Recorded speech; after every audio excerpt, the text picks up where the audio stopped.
ஆவியானவரே, உம்மை விசுவாசிக்கிற எங்கள் நெஞ்சை நிரப்பி அன்பின் தீயை மூட்டியருளும். பற்பல மொழிகள் மூலமாக விசுவாசத்தை போதித்தருளும். உம்முடைய வசனமே சத்தியம் சுவாமி. ஆமேன். அன்புக்குள்ளே மீண்டும் உங்கள் யாவருக்கும் என் அன்பின் இனிய கிறிஸ்மஸ் மற்றும் புத்தாண்டு வாழ்த்துக்களை தெரிவித்துக் கொள்கிறேன். இந்த ஆண்டு முழுவதும் பாதுகாத்து பல நன்மையினால் நிரப்பிய ஆண்டவர் வருகிற 2025ஆம் ஆண்டும் அநேக நன்மையினாலும் சமாதானத்தினாலும், ஒருவேளை 2025 ஆண்டுடைய வருகை இருக்குமாயின் அவருடைய கட்டளையை நிறைவேற்றின ஒரு மனிதனாய் ஆண்டவர் நம்மை வழிநடத்துவாராக.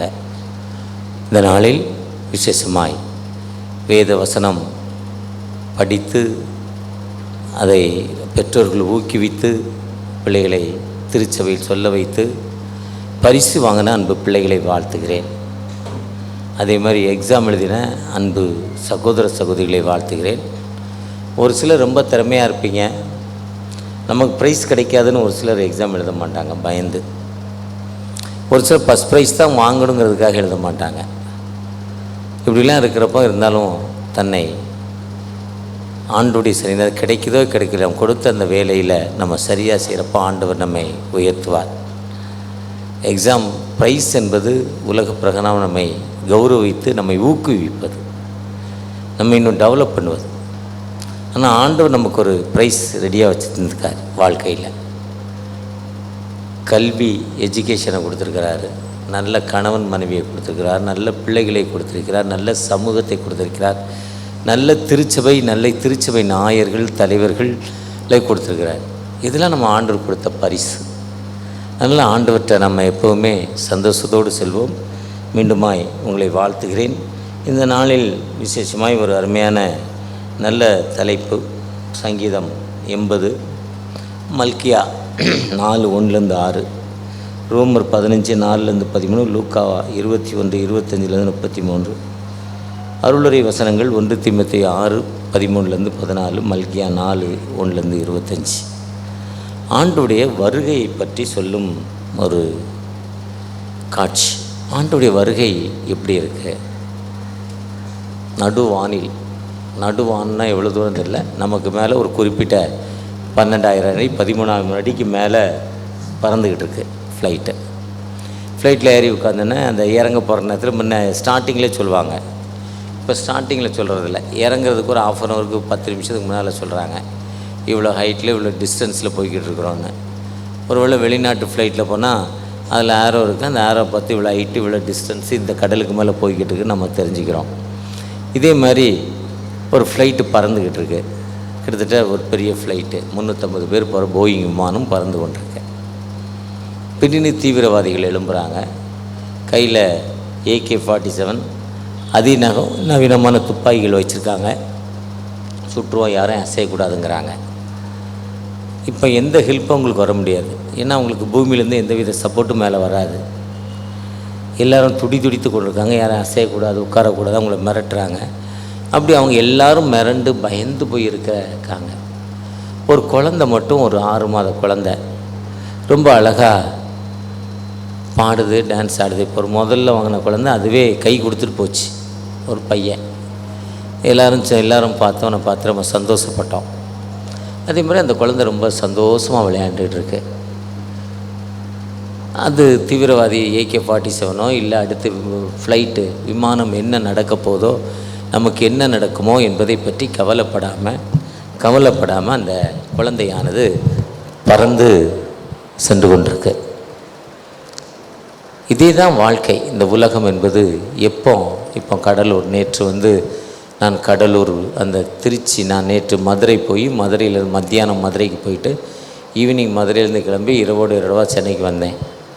அப்போ எங்களுடைய ஒர்க்கர்ஸ் எங்களோடு இணைந்து பணி செய்யும் அந்தந்த மாவட்டத்தில் இருக்க ஒர்க்கர்ஸ் எல்லாம் பார்ப்போம். அப்போ சொல்கிறாரு, கடலூரில் கலெக்டர் பங்களாவில் ஃபஸ்ட் ஃப்ளோர் அளவுக்கு தனியாக, ஃபஸ்ட் ஃப்ளோர் முங்கிட்டான், எதிர்பார்க்காம அவ்வளவு தண்ணியாக. திருவண்ணாமலை மாவட்டத்தில் ஒவ்வொரு இடத்துலையும் இடுப்பளவு தண்ணி. ஒரு மலையில் இருந்த ஒரு குடும்பம், 1000 குடும்பங்களோ 2000 குடும்பங்களோ அந்த மலையில் இருக்குது. ஒரே குடும்பத்தில் மண் சரிந்து 7 பேர் 5 குழந்தைகள் இறந்திருக்கிறாங்க. கொஞ்சம் நமக்கு 2 வருஷத்துக்கு முன்னால் கொரோனா, கொத்தா செத்து போனான். இதுதான் போனான், நல்லா போனான், பைக்கில் திடீர்னு அடிபட்டு இறந்துட்டான். ஒரு நாள் நான் இதே ரோட்டில் ஐநாவரத்தில் பார்க்குறேன், 100 ஹோட்டலுக்கு முன்னால் எனக்கு கண் முன்னால் நடந்த சம்பவம். ஒரு மாலை, ஒரு 7-8 வருடங்களுக்கு முன்னால் கணவன் மனைவி ஒரு தெருவிலேருந்து வெளியே வர்றாங்க. வெளியே வரவங்க லாரி தடுக்கி கீழே விடுறாங்க. மனைவி மட்டும் அந்த மனைவியுடைய தலையில் அந்த டயர் ஏறி இறங்குது. டப்புன்னு ஒரு சத்தம். அந்த கீழே விழுந்தோடனே அந்த கால் அப்படி மேலே எழுந்து அந்த கால் மட்டும் மடங்கிச்சு. ஒரு 4 செகண்டு அந்த அம்மா இறந்துட்டாங்க. அந்த கணவருக்கு ஒரு அடி ஒன்றுமே இல்லை, அப்படியே நிற்கிறார். அவர் நினச்சிருப்பாரா வீட்டிலேருந்து கிளம்புறப்ப, அந்த மனைவி நினச்சிருக்குமா, அந்த பிள்ளைகள் நினச்சிருக்குமா, இந்த மனித லைஃபு. இதுதான் ஏசாயா 26:3 சொல்கிறாரு, உம்மை உறுதியாய் பற்றி கொண்ட மனதை உடையவன் உண்மையே நம்பி இருக்கிறபடியால் நீர் அவனை பூரண சமாதானத்துடன் காத்துக்கொள்வேன். ஆண்டுடைய செக்யூரிட்டி எப்படி இருக்கு பாருங்க, ஆண்டுடைய எஸ்கார்ட் எப்படி இருக்கும், பூரண சமாதானம். எல்லா நிலையிலும் அவருடைய சமாதானம் நமக்கு கிடைக்குது. அதுதான் ஆண்டவர் இந்த உலகத்திற்கு வந்த நோக்கமே. அவர் உங்களுக்கு சமாதானத்தை கூறுவார். ஏசாயா சகரியா 9:9 சொல்லுவாங்க, எருசலேம் குமாரத்தியை கெம்பீரித்து பாடு, சீயோன் குமாரத்தியை பதறாதே, நம்ம குருத்தோலை பண்டிகையில் பாடுவோம். அந்த 9:10 சொல்கிறாரு, ஜாதிகளே ஆண்டவர் உங்களுக்கு சமாதானத்தை கூறுவார். ஏன்னா அவர் சொல்கிறார் சீசர்களை பார்த்து, உங்களுக்கு சமாதானம். அந்த சமாதானத்தை கொடுப்பதற்கு தான் இயேசு கிறிஸ்து உலகத்திற்கு வந்தார். அதுதான் அவர் பிறப்பதற்கு 4000 ஆண்டுகளுக்கு முன்னால் ஏசாயா தீர்க்கன்னு சொன்னால், நமக்கு ஒரு பாலகன் பிறந்தார், நமக்கு ஒரு குமாரன் கொடுக்கப்பட்டார், கர்த்தர் தோளின் மேல் இருக்கும், அவர் நாமம் அதிசயமானவர், ஆலோசனை கர்த்தா, வல்லமையுள்ள தேவன், நித்திய பிதா, சமாதான பிரபு. திருவிலியத்தில் வாசித்தீங்கன்னா அமைதியின் அரசர் அவர். யார் உள்ளத்தில் குடிகொண்டிருக்கிறாரோ அவளுக்கு அமைதியை கொடுக்கும் ஆண்டவர், விடுதலையை கொடுக்கும் ஆண்டவர், வாழ்வை கொடுக்கும் ஆண்டவர். நான் பொதுவாக எல்லா மெசேஜில் நான் ஒரு டயபெட்டிக் பேஷண்ட் சொல்லுவேன். இப்போ 35 வருடங்கள் ஆகிட்டுன்னு சொல்லுவேன். எல்லா போதும் 10 மெசேஜில் கிட்டத்தட்ட 7-8 மெசேஜில் அந்த வார்த்தை வந்துடும். கடந்த நாட்களில், கடந்த மாதத்தில் கண்ணை செக் பண்ண போனேன். சுகர் நார்மலாக இல்லை, A1C 15/8க்கு வந்துட்டு, நார்மல் சராசரி மனிதன் வாழ முடியாத நிலைமைக்கு சுகர் இருக்குது, எனக்கே தெரியாது. கண்ணை செக் பண்ணுறப்போ அந்த கண் ஒரு டாக்டர் சொன்னாங்க, உங்கள் கேட்ராக்ட் பண்ணணும்னு ஒரு அம்மா சொன்னாங்க. இன்னொருத்தட்ட போனேன், இன்னொரு ஹாஸ்பிட்டல் போனேன், அவங்க சொன்னாங்க வைட்டமின் டேப்லெட் சாப்பிடுங்க சரியாயிருந்தாங்க. இந்த 2க்கும் சரியில்லை. அவர் உடனே கேட்ராக்ட் பண்ணலைன்னா உங்களுக்கு அடுத்த வாரம் கண் தெரியாமல் ஆகிடும்னு அந்த அம்மா சொன்னாங்க. இவருக்கு டேப்லெட் சாப்பிடுங்க, ஒரு 6 மாதத்துக்கு டேப்லெட் சாப்பிடுங்க சரியாயிருங்கிறாரு. 2 பேருமே ஒப்பீனியன் சரியில்லைன்னு ரெகுலர் டாக்டரை பார்க்க போனேன். அவர் என்னுடைய ஐயை செக் பண்ணிவிட்டு, இந்த ரைட் ஐயை செக் பண்ணிவிட்டு, உங்களுக்கு கண் 98 விழுக்காடு பழுதுபட்டிருக்கு, 2 விழுக்காடு தான் உங்களுக்கு வேலை செய்யுது. எப்பமோ தெரியாது. நீங்கள் சுகரை மட்டும், இதுக்கு டேப்லெட்டே கிடையாது, வைத்தியமே கிடையாது. ஒன்று லைட்டு அல்ல டார்க், 2 ஒன்று தான். இப்போ டார்க்காக போகிற நிலைமை உங்களுக்கு இருக்குது, நீங்கள் உங்கள் சுகரை சரி பண்ணிக்கோங்கன்னு சொல்லி விட்டார். என்னுடைய கிட்டத்தட்ட 25 வருஷமாக என்னையை பார்க்குற டாக்டர், கண்ணுக்கு பார்க்குற டாக்டர். ஒருவேளை என்னுடைய கண் டார்க், அடுத்த வாரத்தில் ஒருத்தரை பார்க்குறேன், என்னுடைய வயதை உடையவர், இதே மாதிரி சுகர் அதிகமாக, இவருடைய கண்கள் பழுதடைந்திருக்கு, முழுமையாக ரைட்டை தெரியல, உலகமே சிவப்பு கலரில் தெரியுது. அவர் சொல்கிறார், ஒரு வசதியானவர், நீங்கள் சுகரை நார்மல் பண்ணுங்கள். ஒருவேளை வாழ்க்கையில் நமக்கு அப்படிப்பட்ட கஷ்டமான சூழ்நிலையிலும் ஒரு அமைதியான வாழ்வு தினம், இப்போ நான் 4 நாள் 5 நாளாக எழுந்து இந்த லெஃப்ட் ஐயை மட்டும் ரைட் ஐயை மட்டும் திறந்து பார்ப்பேன், நம்ம கண்ணு தெரியுதான்னு. என்ன டாக்டர் சொன்ன வார்த்தை அப்படிப்பட்ட வார்த்தைகள். ஒருவேளை ஆண்டவர் அப்படிப்பட்ட நிலையிலும் நமக்கு சமாதானத்தை கொடுப்பதற்காக அந்த உலகத்திற்கு வந்தார். அவர் இந்த உலகத்திற்கு வந்த நோக்கமே உங்களுக்கு எனக்கு விடுதலை கொடுப்பதற்காக வந்தார், வாழ்வை கொடுப்பதற்காக வந்தார். அதுதான் யாக்கோபு தன் பிள்ளைகளை கூப்பிட்டு 12 பிள்ளைகளும் பிளஸ் பண்ணுறப்போ சமாதான கர்த்தர் வருவார் என்று ஆதியாகமம் 49:10 சொல்கிறார். சமாதான கர்த்தர் இந்த உலகத்திற்கு வருவார் என்று. என்னாகமம் 24:17 சொல்வார், யாக்கோபிலே நட்சத்திரம் தோன்றும், அவர் உலகத்தை ஆளுகை செய்வார் என்று சொல்வார். ஏசாயா 11:1 சொல்றார், ஈசா என்னும் அடிமரத்தில் ஒரு துளிர் தோன்றும். 4வது வசனத்தில் சொல்றாரு, ஏழைகளுக்கு பலன், திக்கற்ற மக்களுக்கு வாழ்வுங்கிறார். அதுதான் லூக்கா 4ஆம் அதிகாரம் 18ஆம் வசனத்துல இயேசு கிறிஸ்து சொல்றாங்க, அந்த வார்த்தை இந்த நிறைவேறிட்டு. ஏசாயா 61 சொல்றப்போ, பரிசுத்த ஆவியான உண்மையில் இருக்கிறார், தரித்திரருக்கு சுவிசேஷம். அதான் வாசிக்க வேண்டிய நிருப பகுதி ரோமர் 15:12 சொல்றாரு, அந்த ஈசா என்னும் அடிமரத்தில் துளிர் தோன்றிதான் உங்களுக்கு எனக்கு விடுதலை கிடைக்கும். எப்படி ஒரு மரம் ஒரு சின்ன விதைப்பட்டு அது பெரிய மரமாகிறப்போ அந்த மரத்தின் அடியில் அநேகர் போய் நிழல் காய்கிறோமோ, அதே நிழலுக்காக நிற்கிறோமோ, அதே மாதிரி ஆண்டவர் உங்களுக்கு எனக்கும் வாழ்வு கொடுப்பதற்காக, உங்களுக்கு எனக்கும் மீட்டுக் கொள்வதற்காக இந்த உலகத்திற்கு வந்தார். உங்களை நீ நேசித்து உலக வாழ்வில் உயிர்ப்பிப்பதற்காக அந்த உலகத்திற்கு வந்தார். அவர் ஒரு மதத்தை ஸ்தாபிப்பதற்கு வரல, ஒரு திருச்சபை நிறுவதற்கு வரல. இயேசு கிறிஸ்து காலங்களில் லுத்ரன் திருச்சபையோ, சிஎஸ்ஐ திருச்சபையோ, மார்த்தாமாவோ, ஆங்கிலிக்கன் திருச்சபையோ, எல்எம்எஸ்ஓ, ஜிஎம்எஸ்ஓ எதுவும் ஆரம்பிக்கப்படல. இயேசு கிறிஸ்து காலத்தில் ஒன்றும் ஆரம்பிக்கப்படாத காலங்கள். அவர் திருச்சபை நிறுவ வரல, மனிதனுக்கு அமைதியை கொடுப்பதற்காக வந்தார். யார் அமைதியற்ற நிலைமையில் தகப்பனே எனக்கு வாழ்வு கொடுங்கன்னு கேட்கிறோமோ, அந்த மனிதனுக்கு வாழ்வு கொடுக்கும் ஆண்டவர், அந்த மனிதனுக்கு விடுதலை கொடுக்கும் ஆண்டவர்.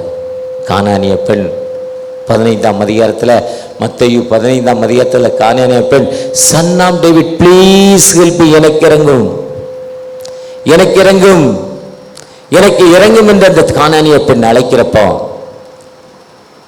அவர் சொல்றாரு, அமைதியா போய்கிட்டு இருக்கிறார், செவி சாய்க்கல. சில நேரங்களில் நாம் கூப்பிடும் ஜெபங்களுக்கும் அவர் செவி சாய்க்கிறதுல, பதில் தரல, கேட்டுக்கொண்டே இருக்கிறோம். எதுக்கு பதில் தரல? நமக்கு கஷ்டம். ஏன்னா துன்மார்க்குடைய பலி கர்த்தருக்கு அருவருப்பானது, துன்மார்க்குடைய கொம்புகள் வெட்டப்படும். துன்மார்க்கனுக்கு கர்த்தர் தூரமாய் இருக்கிறார். துன்மார்க்கல் உலகத்தில் ஆளுகை செய்யறப்போ அந்த தேசத்தில் அமைதி இல்லை. நீதிமான்கள் பெறுகிறப்போ அங்க அமைதி ஏற்படும். அதனால துன்மார்க்குடைய ஜெபம் கேட்கப்படுவதில்லை. வேதம் சொல்லுது, துன்மார்க்கல் பூமியில் இராமல் அறுப்புண்டு போவார்கள். அந்த ஜெபம் கேட்கப்படலன்னு அவர் சுத்தி இருக்க சீஷர்கள் சொல்றாங்க. அப்படி சீஷர்கள், ஐயா ஒரு பெண் உண்மை நோக்கி அழைக்கிறாங்க, அந்த பெண் அழைப்புக்கு பதில் கொடுங்க, இல்லைன்னா இல்லைன்னு சொல்லுங்கன்னு சொல்றாங்க. அதே தான் நாம கூப்பிட்டு நம்ம ஜெபம் பண்றப்போ நமக்காக ஜெபிக்கும் ஆசாரிகள் சொல்றாங்க, என் மக்களுக்கு விடுதலை கொடுங்க, என் மக்களுக்கு வாழ்வு கொடுங்க, என் சகோதர சகோதரிகளுக்கு வாழ்வு கொடுங்க, என் தேசத்திற்கு விடுதலை கொடுங்க, என் தேசத்தை உயர்த்துங்க, என் தேசத்திற்கு வாழ்வு கொடுங்கன்னு நம்ம இருக்க அதே ஆசாரிகள் நமக்காக ஜெபிக்கிற ஆசாரியர்களாய் காணப்படுறாங்க. அப்போ ஜீசஸ் சொல்றாங்க, இல்லை, நான் பிள்ளைகளின் அப்பத்தை எடுத்து நாய்க்குட்டிகளுக்கு போடுறதில்ல, இயேசு என்று பெயரிடுவாயாக. இயேசு என்பது தமது ஜனங்களின் பாவங்களை நீக்கி ரட்சிப்பதற்காக வந்தார். அப்போ நம்ம தமது ஜனங்கள்னா யார் ஞானஸ்தானம் வாங்கிட்டோமோ, யார் அவருக்கு அழகாக வர்றப்போ வாலிப பிள்ளைகள் ஒர்ஷிப் பண்ணாங்க. 8:20 வந்துட்டேன். இன்றைக்கி ஃபஸ்ட் சர்வீஸை கேன்சல் பண்ணதால் சீக்கிரமாக வந்துட்டேன். 8 அழகாக வாலிப பிள்ளைகள் ஒர்ஷிப் பண்ணாங்க, வாலிபர்கள் அழகாக பாடினாங்க, சிறு பிள்ளைகள் வசனம் சொன்னாங்க, பெரியவர்களுக்கு கிஃப்ட் வாங்கினாங்க. இதெல்லாம் பார்த்த ஆண்டவர் இவங்களுக்காக தான்ப்பா வந்தேன்னு சொன்னார். அப்போ அந்த அம்மா தன்னை தாழ்த்தி ஜெபம் பண்ணுது, ஹம்பிள் பண்ணுது. தன்னைத்தான் தாழ்த்துகிறவன் உயர்த்தப்படுவான், தன்னைத்தான் உயர்த்துகிறவன் தாழ்த்தப்படுவான். எந்த மனுஷன் தன்னை ஹம்பிள் பண்ணி ஆண்டவர்கிட்ட ஜெபிக்கிறானோ அந்த மனிதனுடைய ஜெபம் ஆயக்காரன், பரிசேயன். பரிசேயன் திருச்சபையில் இருக்கிற ஒரு செயலர், ஒரு பொருளர், ஒரு மூப்பர், ஒரு ஆயர், திருச்சபைக்கு கொடுக்கிற ஒரு பணக்கார மனிதர் தான் பரிசேயர். ஆயக்காரர் பின்தங்கின மனிதர். ஆனால் அந்த தாழ்மையின் ஜெபம் லூக்கா 18, அந்த தாழ்மையின் ஜெபத்தில் அந்த மனிதன் ஜெபிக்கப்படுவது, பாவியாகிய என் மேல் கிருபையாயிரும். அந்த மனிதனுடைய ஜெபம், அந்த மனிதனுடைய ஜெபம், இப்போ அந்த மனிதனுடைய ஜெபம் கேட்கப்பட்டது. அதே மாதிரி இந்த அம்மாவுடைய ஜெபம் கேட்கப்பட்டது. சொல்றார், woman, your faith heal you. பெண்ணே, உன் விசுவாசம் ரட்சித்தது. வருகையின் ஆண்டவர் ஒரு அமைதியை கொடுப்பதற்காக வந்த ஆண்டவர்கிட்ட அந்த வருகை அவர் வந்ததே ஒரு சமாதானத்தை கொடுப்பதற்கு தான். ஒரு மதத்துல ஒரு கடவுள் பிறந்த பண்டிகையே அந்த தேசத்துல கிளர்ச்சியை ஏற்படுத்த. எந்த இன்னொரு இடத்துல ஒரு தலைவருடைய பிறந்த நாளை கொண்டாடுறப்போ அங்க 144 தடை சட்டம் போடுறாங்க. வாடகை கார் உள்ள போக முடியாது. கார் ஓனர் மட்டும்தான் கார்ல இருந்தால் தான் அந்த கார் உள்ள போகும். இது ஒரு தலைவருடைய பண்பாடு. ஆனால் இயேசு வந்ததின் நோக்கம் அமைதி, பீஸ் வித் யூ. அந்த அமைதியை கொடுப்பதற்காக வந்தார். எந்த மனிதன் அவரை நோக்கி பார்க்கிறோமோ அந்த மனிதனுக்கு விடுதலை கொடுக்கும் ஆண்டவர், அந்த மனிதனுக்கு வாழ்வு கொடுக்கும் ஆண்டவர். கடந்த 5 ஆண்டுகளுக்கு முன்னால் ஒரிசாவில் காளி மேலாங்கிற ஒரு பகுதிக்கு போயிருந்தேன். அங்கேருந்து அந்த கிராமத்து பேர் மறந்துட்டேன்.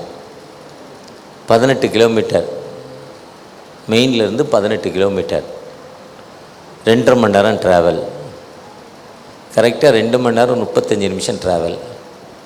ஒரு வேன் போச்சுன்னா ஒரு சைக்கிள் கூட வர முடியாது அந்த ரோடு. ஒரு மழை காலம், ஒரு நல்ல இதேமாரி ஒரு வெதர். அதனால் எங்களுக்கு முன்னால் 2 எஸ்கார்டு, ஒரு சின்ன வேன் எங்களுக்கு பின்னால், அதுக்கு முன்னால் ஒரு பைக்கு. யாராவது வந்து அங்கே நிற்கணும், ஏன்னா யாருமே போக முடியாது, எதிர் வண்டி. நாங்கள் ஒரு வேனில் போகிறோம். அந்த கிராமத்தில் இறங்குற உடனே ஞானஸ்தானம் 3 இடங்களில் நதி சேருது. தண்ணி ஓடுது வேகமாக. அதில் ஞானஸ்தானம் முடிச்சு ஒரு சர்ச்சில் வந்து சர்ச் டெடிகேஷன் முன்னே அந்த சர்ச்சு எதுக்காக கட்டப்பட்டதுங்கிறத பொறுத்து அந்த ஹிஸ்ட்ரி சொல்கிறாங்க. லோக்கல் பீப்புள் சொல்கிறார், எங்கள் தேசத்தில் எங்கள் ஊரில் ஒரு அரிப்பு, உடம்பெல்லாம் ஒரு ஸ்கின்னில் ஒரு டிசீஸ் இருந்துச்சு. அந்த குறிப்பிட்ட மாதங்களில் அந்த டிசீஸ் இருக்கும். நாங்கள் இங்கேருந்து போனால் 20, 18, 25 கிலோமீட்டர் டாக்டர்கிட்ட போனோம். ஆனால் ஸ்கின் டாக்டர் கிடையாது. அதுக்கு ஏதோ ஒரு MBBS இருப்பார், இல்லை ஒரு RMP, ஒரு ஹோமியோபதி இருப்பார், இல்லை ஒரு மெடிக்கல் ஸ்டோர். நல்ல டாக்டர்ஸ் போனோம்னா 150, 200 கிலோமீட்டர் போகணும். இன்றைக்கி இந்தியாவில் ஒடிசாவில் இருக்கிற நிலைமை இது இன்றைக்கி டுடே. அப்படிப்பட்ட ஸ்கின் டிசீஸ் இருக்கிறப்போ இந்த மிஷன் இங்கே வந்துச்சு. அந்த மிஷனரி எங்களுக்காக ஜெபம் பண்ணார். எங்கள் குடும்பத்திலே அந்த அரிப்பு இல்லாமல் ஆயிடுச்சு, அந்த டிசீஸ் இல்லை. எங்களுக்கு ஆண்டவர் விடுதலை கொடுத்தார். அந்த விடுதலை பெற்றுக்கொண்டதால் இந்த இடத்த நாங்கள் ஆண்டவருக்கு கொடுத்துருக்குறோம். ஆண்டவர் கொடுத்தது மட்டும் இல்லை, அந்த சர்ச்சை கட்டுவதற்கு 40 விழுக்காடு அந்த மக்கள் கொடுக்குறாங்க. கொரோனா காலங்களில் மிஷன் சேலரி கொடுத்தாங்கன்னா அவங்களுடைய காணிக்கை வச்சு தான் கொரோனா காலங்களில் மிஷன் சேலரியே கொடுத்தோம். காரணம் என்னென்னா, அந்த மக்களுக்கு ஒரு அமைதியை ஆண்டவர் தந்தார், ஒரு விடுதலையை தந்தார். ஆண்டவர் எங்களை ஆசீர்வதித்தார். நீங்கள் நானும் 150 வருஷத்துக்கு முன்னால் நம்மளை திரும்பி பார்த்தோம்னா, இல்லை சீகன் பலையா வந்த காலங்களை திரும்பி பார்த்தோம்னா 1700, 813, 14 நம்ம இப்படி ஆலயத்தில் இல்லை, ஆலயத்துக்குள்ளே போக முடியாது. உயர்ந்த ஜாதி மக்கள் தான் இருந்தாங்க. இன்றைக்கி CSI சர்ச்சாக இருக்காது. உயர்ந்த ஜாதி மக்களும் ஆட்சியாளர்கள் தான் இருந்தாங்க.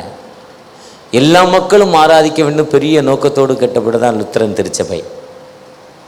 எல்லா மக்களுக்கும் வாழ்வு கொடுக்க வேண்டும் நோக்கத்துக்காக ஆரம்பித்தார். ஒரு அமைதி வேணும், எல்லா மக்களுக்கும் அமைதி வேண்டும் என்பதுக்கு தான் கொடுத்தாரு.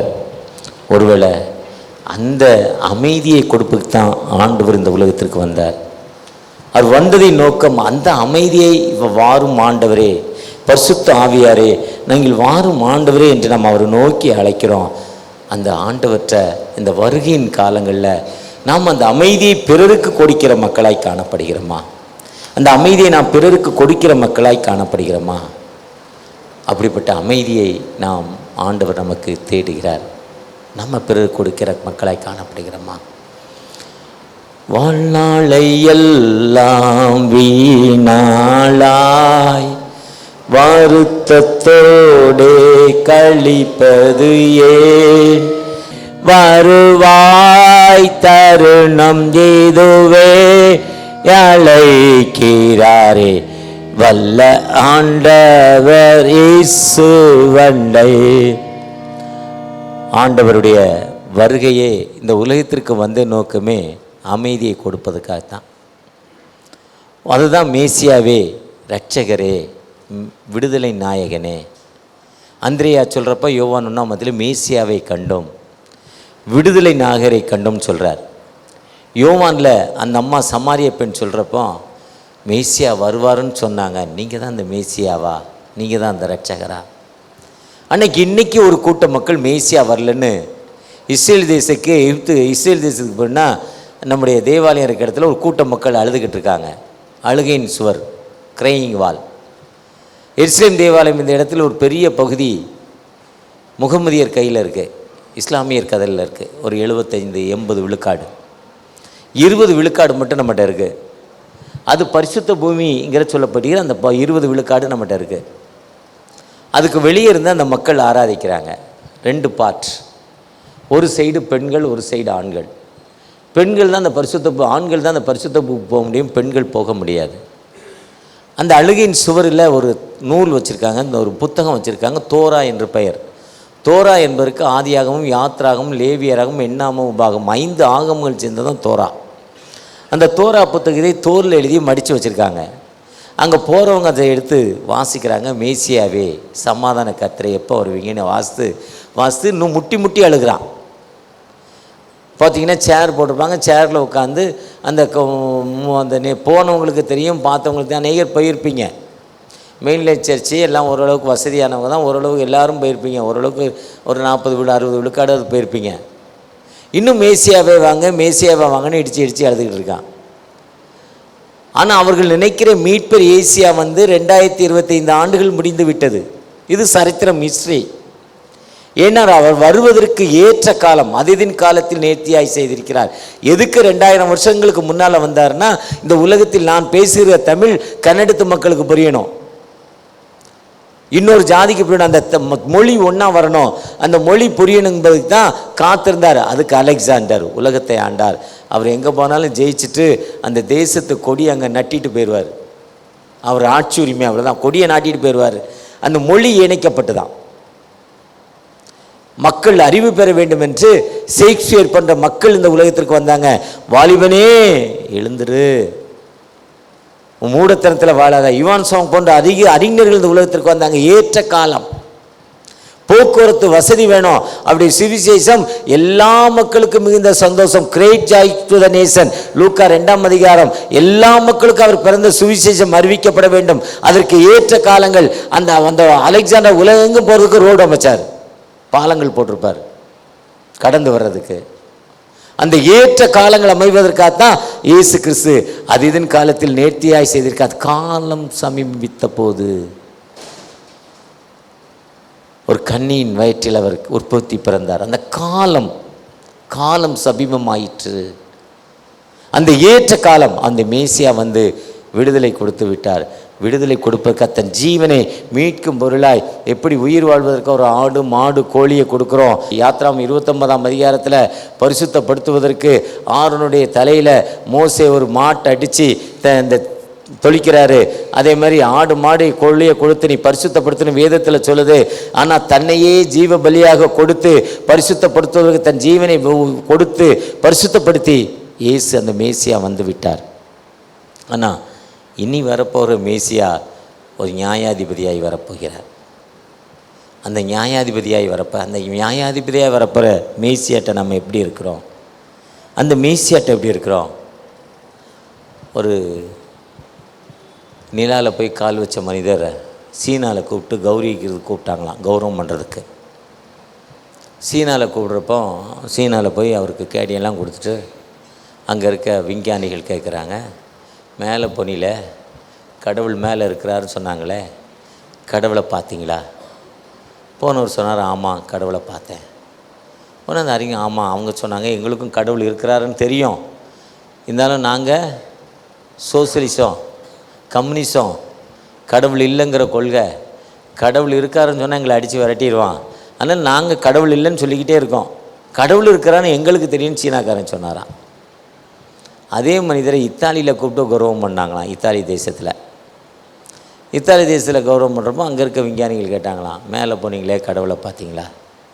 இல்லைங்க அப்படிலாம் ஒன்றும் தெரியலங்க, கடவுளெலாம் ஒன்றும் தெரியலன்னாங்களாம். அவங்க சொன்னாங்களாம், ஆமாம் கடவுள் இல்லைங்கிறது எங்களுக்கு தெரியும், ஆனால் கடவுள் இருக்கிறான்னு சொன்னால் தான் நாங்கள் கலெக்ஷன் பண்ண முடியுங்க, அதனால் நாங்கள் இதே மெயின்டைன் பண்ணுறோம், நீங்கள் அதை அப்படி சொல்லிகிட்டே இருங்க. இதுதான் இன்றைக்கி இயேசு வரப்போகிறாரா வரலையா? ஒரு கூட்டம் வரலங்குது, ஒரு கூட்டம் வரப்போகிறாருங்குது, இன்னொரு கூட்டம் மேசியாவே வரலன்னு சொல்லிக்கிட்டு இருக்கு. இயேசுவின் வருகைக்கு நாம் ஆயத்தப்பட்ட மக்களாய் காணப்படுகிறோமா? அப்போஸ்தலர் 1:11 சொல்கிறார், கலிலேயாக மனுஷரே ஏன் வானத்தை அண்ணாந்தை பார்த்து கொண்டிருக்கிறீர்கள்,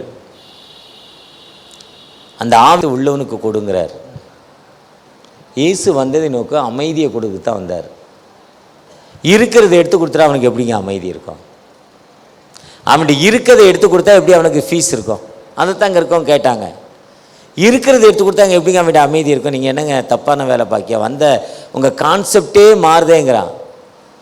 அவர் சொல்கிறாரு, நீ வேலை செய்யலைன்னா உன்னை தூக்கி கொண்டு போய் கடலில் போட்டுருவேன், எரியிற அக்னியில் போட்டுருவேங்கிறார். இதுதான் ஜட்ஜ்மெண்ட்டு. இயேசு நல்லவருங்க, ரட்சிக்கிறவருங்க, கொடுக்குறவருங்க. ஒர்க்குன்னு வர்றப்போ, அட்மினிஸ்ட்ரேஷன் வர்றப்போ வேலை செய்யலாம், ஜட்ஜ்மெண்ட்டே வேறு தான். அட்மினிஸ்ட்ரேஷன் வர்றப்போ ஐயருக்கு எனக்கு அங்கி கொடுத்துருக்கு, எனக்கு ஹானரியாக திருநெல்வேலி பேராயம், தென்னிந்திய திருச்சபை திருநெல்வேலி திருமண்டலம் எனக்கு ஹானரியாக இந்த அங்கி கொடுத்துருக்காங்க. அந்த பிஷப் எதுக்காக எனக்கு கொடுத்தாருன்னா சாதாரணமாக கொடுக்க மாட்டாங்க. நீங்கள் நிறைய இடத்துல மெசேஜ் கொடுக்க போகிறீங்க, இன்னும் இது உங்களுக்கு ஒரு ஊன்றுகோல் நாங்கள் பேராயத்தின் சார்பாக அவருக்கு கொடுக்குறோம். ஒரு பிஸ்னஸ் மேனாக இருந்தாலும் கிட்டத்தட்ட 15 பிஸ்னஸ் இருக்குது எங்களுக்கு. டிஎஸ் பட்டினம்படி, ஈசோப், டிஎஸ் பெருங்காயம், 4 பெட்ரோல் பங்க்கு, ஹாஸ்பிட்டல், 2 கிளினிக்கு, 4-5 பிள்ளைங்க டாக்டர்ஸு, ஒரு ஹாஸ்பிட்டல் பெரிய லெவலில் கட்டிக்கிட்டு இருக்கோம். Daniel matriculation higher secondary school Korukkupet Pattabiram, 2 school, பிள்ளைகளுக்கு நிறையா பிஸ்னஸ்ஸு. இந்த பிஸ்னஸ் மத்தியிலும் இவர் ஆண்டோடைய வார்த்தையை சொல்ல போகிறாரு. அதனால் இவருக்கு இது ஒரு பக்கபலமாக அந்த ஆர்டினேஷன் இருக்கட்டும்னு கொடுத்தாரு. நான் வாங்கிட்டு வீட்டில் தூங்கினா என்ன அர்த்தம்? காலையில் 7 மணி ஒரு சர்வீஸ், ஆனால் ராத்திரி 4 மணிக்கு தான் வந்தேன், 4:45 தான் படுத்தேன். ஜீப்பில் வந்தேன், அதனால் என்னால் முடியல, ரொம்ப முடியாமல் தான் ஃபஸ்ட் சர்வீஸை கேன்சல் பண்ணேன். ஆனால் கொடுத்த வேலை இன்னொரு சர்வீஸ்க்கு போகிறேன், சாயங்காலம் 2 சர்வீஸ் அட்டன் பண்ணுறேன் ஈவினிங். என்னையால் முடிஞ்சது என் வேலையும் செய்கிறேன், ஆண்டோடைய வேலையை எனக்கு திறமையாக கொடுக்குறாரு, பலனை கொடுக்குறாரு. அதே மாதிரி உங்களுக்கு திறமையாக கொடுக்குறாரு, பலனை கொடுக்குறாரு. உங்களுடைய பங்களிப்பு என்ன? லுத்தரன் திருச்சபை தான் ப்ராட்டஸ்டன்ட் திருச்சபையின் நம்பர் 1 இந்தியாவில், ஆசியா கண்டத்தில். அவங்க தான் நமக்கு பைபிள் எழுதி கொடுத்தோம், நம்ம தான் பைபிள் எழுதி கொடுத்தோம், நம்ம தான் பெண்களுக்கு கல்வி கொடுத்தோம், நம்ம தான் பேப்பர் கொடுத்தோம், நம்ம தான் பிரிண்டிங் மிஷின் கொடுத்தோம், நம்ம தான் ஸ்கூல் ஆரம்பித்தோம், நம்ம தான் எல்லாமே பண்ணோம். கொடுக்கப்பட்ட பொறுப்பு. இன்னைக்கு எத்தனை புதிய பணிகளை நாம் செய்து கொண்டிருக்கிறோம்? எத்தனை புதிய பணிகளையும் செய்ய ஆண்டவர் கேட்கிறார். நீ அந்த மாசு இல்லாமல் குற்றமான்னு சொல்ற, நீ புறப்பட்டு போய் சகல தேவதையும் சீஷராக்கி பிதா குமாரன் பரிசுத்தாவின் ஞானஸ்தானம் கொடுங்க சொல்றாரு. மாதத்தில் ஒரு முறை நான் வில்லேஜ் மினிஸ்ட்ரி போறோமா? இங்க இருந்து 35 கிலோமீட்டர் தடா, மோஸ்ட் பின்தங்கிற மக்கள், கல்வியறிவு இல்லை, ஸ்கூல் இல்லை, அவங்களுக்கு இருக்கிறதுக்கு எந்தவித அடிப்படை வசதி இல்லை, பாத்ரூம் கிடையாது. கவர்மெண்ட் லேண்டில் ஒரு கொட்டா போட்டிருக்காங்க, ஒரு ஷெட்டு, அந்த ஷெட்டுடைய விலை 5000 ரூபா.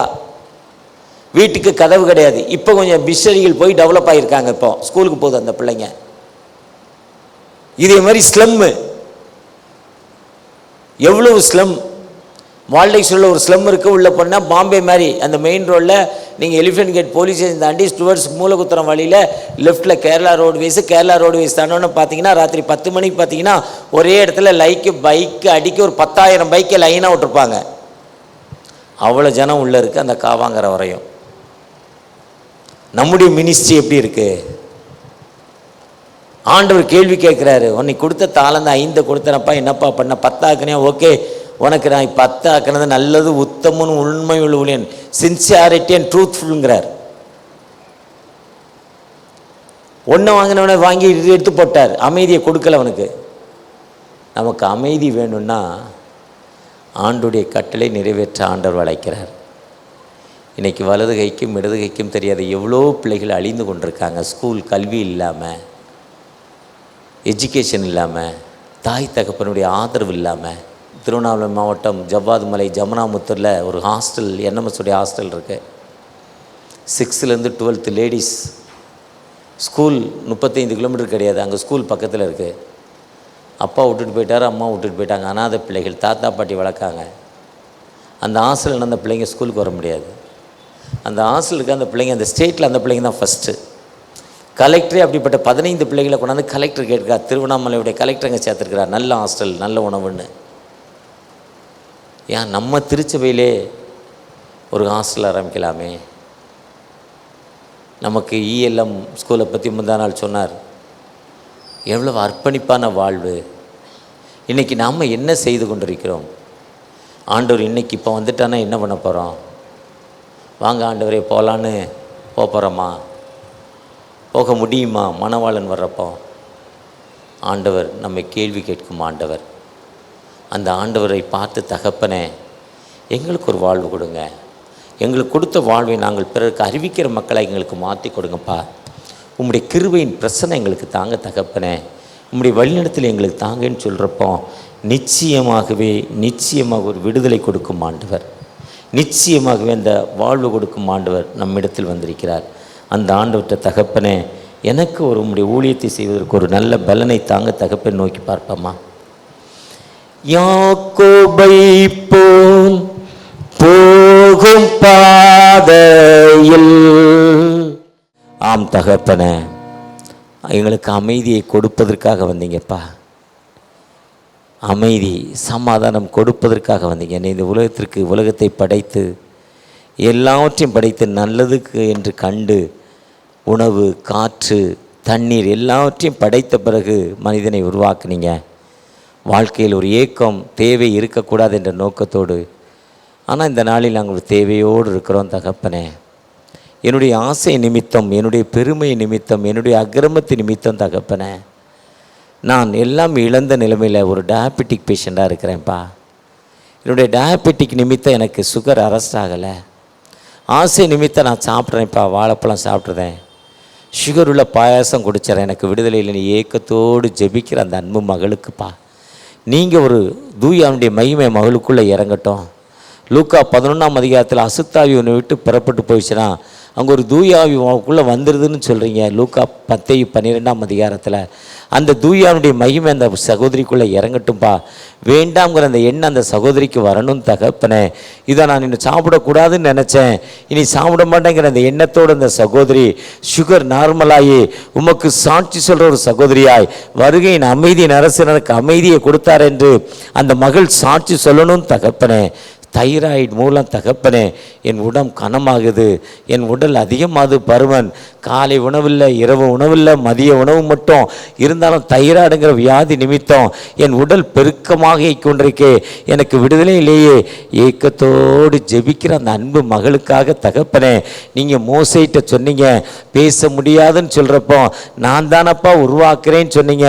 அந்த உயிருள்ள தகப்பன்ட்ட கேட்குறோம், அந்த தைராய்டு பகுதியை தொட்டு தகப்பனே அந்த தைராய்டு சுரப்பி சரியாகணும், அந்த மகளுக்கு ஒரு விடுதலை வேண்டும் தகப்பனே. ஒரு விதமான ஞாபக குறைவினால நரம்பு தளர்ச்சி தகப்பனே, அந்த பக்கவாதம், முட்டு வாதம் தகப்பனே, அந்த வாதத்தை நிமித்தம் முட்டு வலி, எனக்கு கை வலி, கால் வலி தகப்பனே, படுத்தா எழுந்திருக்க முடியல, எழுந்தா நடக்க முடியல, நடந்தா நிற்க முடியல தகப்பனே. ஐயா பயங்கரமான அந்த பெயினில் இருக்கிறேன், எனக்கு அந்த விடுதலை வேண்டாமா? ஏக்கத்தோடு ஒரு சகோதரன் அந்த முட்டுக்கள் வலியில், அந்த ஜாயிண்ட் வலியில் அவர் கை வைத்து ஜெபித்து கொண்டிருக்காங்க. ஒரு விசை கூட மனமிறங்கப்பா, உம்முடைய பிரசனம் அந்த மனிதனோடு இறங்கட்டும், அந்த சகோதரனோடு இறங்கட்டும் அப்பா. அடுத்த வாரம் வந்து இங்க சாட்சி சொல்லணும், உயிருள்ள ஆண்டவர் எனக்கு அமைதியை கொடுத்தார், அந்த அமைதி நிமித்தம் நான் இனி ஒவ்வொரு வாரமும் காஸ்பல் சொல்லுவேன், ட்ராக்ஸ் ஊழியம் மூலம் காஸ்பல் சொல்லுவேன், வில்லேஜ் மினிஸ்ட்ரிக்கு போவேண்டு ஒப்பு கொடுத்து ஜெபிக்கிற அந்த சகோதரனுக்காக நன்றி தகப்பனே. எத்தனை ஏழை எளிய மக்களுக்காக, மிஷன் ஊழியங்களுக்காக தகப்பனே நான் காணிக்க கொடுக்க போறேன். அதனால நான் இதுவரை வட்டி வாங்கி ஐயா எனக்கு வருமானம் எல்லாம் வட்டி, ஃபைனான்ஸ் அப்படி போய்கிட்டு இருக்கு, இனி அந்த வட்டியில் எனக்கு விடுதலை தாங்க, வருமானத்தை ஒரு பகுதியை நான் காணிக்க மிஷன் ஊழியருக்கு கொடுக்க போறேன் என்று ஒரு சகோதரியுடைய குடும்பம் தகப்பனே பெரிய பணக்கார ஆகணும்னு வட்டி வாங்கி ஐயா அந்த ரம்மி விளையாட்டு மூலம் தங்களை அழித்து கொண்டிருக்க அந்த குடும்பத்திற்காக ஜெபிக்கிறப்பா. ஒரு விசை கூட மனமிறங்கப்பா. ஒரு விதமான கேன்சர் நிமித்தம் கஷ்டப்பட்டிருக்கிற அந்த அன்பு சகோதரிக்கு தகப்பனே, நீர் கியூமோ குலைப்பனாக நீர் அந்த மக்களுக்கு இறங்குங்கப்பா, ஒரு விடுதலை கொடுங்க. கண்களில் நீர் வடிந்து கொண்டிருக்கிற அந்த மகளுக்காக ஒரு விடுதலை கொடுக்க போற தயவுக்காக கூட நன்றி நன்றி. எங்க குடும்பத்தில் அமைதி இல்லப்பா, என் பிள்ளை உலக பிரகாரமா அனைத்து கெட்ட பழக்கம் அவன்கிட்ட இருக்கு, அன்னைக்கடி அவனை காவல்துறையை தேடி கொண்டிருக்குப்பா. எனக்கு அமைதி இல்லாத வாழ்வு, ஒரு கிறிஸ்தவனா இருந்து இப்படிப்பட்ட ஒரு வாழ்வா என் பிள்ளை இப்படி இருக்கணுமா?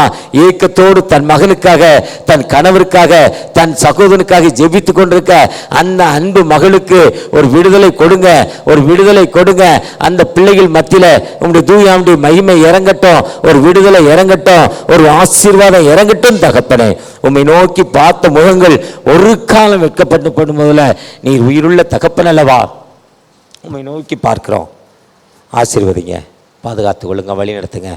உம்முடைய கிருபை ஒருவரோடு இருக்கட்டும். மீட்பர் இயேசு மூலம் ஜெபம் கேளும் அன்பின் தகப்பனே.